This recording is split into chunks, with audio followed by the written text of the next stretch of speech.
Posters plastered inside subway stations today has the TTC seeing red, and tonight CityNews speaks with those behind it. Now, you might remember the TTC's 2017 You Said It transit etiquette campaign. Basically, they were posting people's concerns over rider etiquette inside subways, on streetcars, and on buses. And today, a response to that campaign was posted here inside Dundas Station. You'll see where some posters were removed, and suffice it to say, the TTC isn't impressed. This is vandalism, pure and simple. There's no two ways about it. We are investigating right now. We've got video. We will do everything in our power to identify those responsible, and we'll issue fines. Just as we found the posters this morning, a TTC employee was working away, scraping them off the walls. They match the TTC logo and the previous You Said It ad style almost exactly. The posters highlight tweets from riders and the complaints that end up on social media regularly. This poster reads, "You can always count on the TTC to shut down and make you late on your first day at a new job. You said it.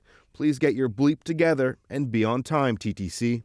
Today we spoke to one woman who wrote that tweet and was reached out to by a woman asking if they could use it for a project. I thought it was important because it's nice to see when other people get to voice their opinion on the TTC and put it out there instead of just what the TTC chooses to put out there, because what the reality is that there's a lot of frustration going on in the riders. This appears to be a reaction to the 2017 TTC campaign, the You Said It campaign, where you guys pulled people's tweets from riders who were concerned about people's conduct on buses, trains, subways. Some would say, well, this is just a reaction to that. We encourage people to reach into us if they've got concerns about our service, if they've got a complaint, if they've got any kind of issue with our service at all. We more than welcome that. This is not that. This is vandalism. The TTC says they're prepared to level fines and are going through surveillance footage to ID those involved. After some digging today, CityNews found those behind the polarizing posters, and they aren't some big riders association or guerrilla marketers. We're just two art students trying to make a difference, trying to make a change, pushing our ideas, and we're standing up for it. We're not going to back down. Why are you guys wanting to do this? Ahiko O'Day and Jenny Zhang are second-year OCAD University students.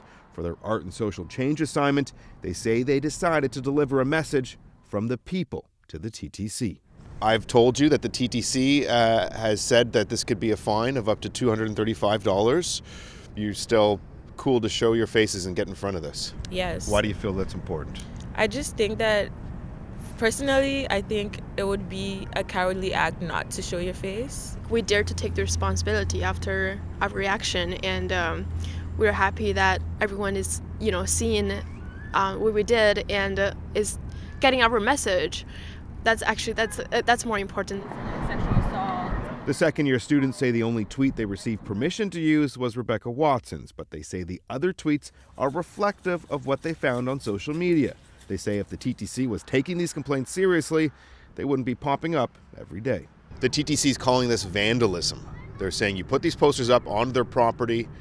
What would you say to that? I wouldn't say it's vandalism. I would say it's really strong activism. The TTC is wrong. The language is real. These people are real. The language is realistic compared to the posters they put up. I asked the two students if they were concerned what their teacher or what OCAD might think. They say they're actually excited to receive feedback. They also say they're open to sitting down with the Transit Commission to discuss their lived experience as transit riders. As for what's next, the two say they aren't quite sure just yet.